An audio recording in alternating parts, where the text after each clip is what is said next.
আসসালামু আলাইকুম। আশা করি সবাই ভালো আছেন। আসলে মাছ পালন খুব সহজ কিছুও না। এই যে এখানে হঠাৎ করে রাতে আসছি, আমি কালকে খেয়াল করি নাই যদিও। এই যে মাছগুলো, ব্রুট পোলার প্যারট, প্রত্যেকটা মাছ 2 থেকে 3 দিন আগে মারা গেছে। এই মাছটা, ফিমেল মাছটা পেটে ডিম ছিল এবং ডিম থাকা অবস্থায় মারা গেছে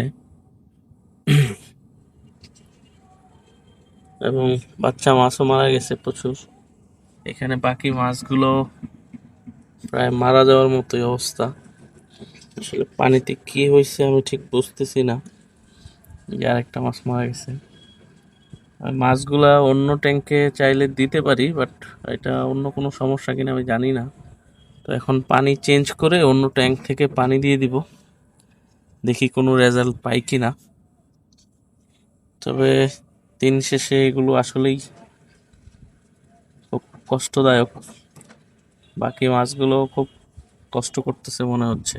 অক্সিজেন স্বল্পতা, কি ধরনের সমস্যা হয়েছে আমি নিজেও বুঝতেছি না। ট্রাই করলাম অনেকক্ষণ বোঝার, কিন্তু বুঝতেছি না, এরপরেই ভিডিও করলাম। তো যারাই মাছ পালেন সবসময় খেয়াল রাখবেন এবং সাবধানতা অবলম্বন করবেন। আসসালামু আলাইকুম।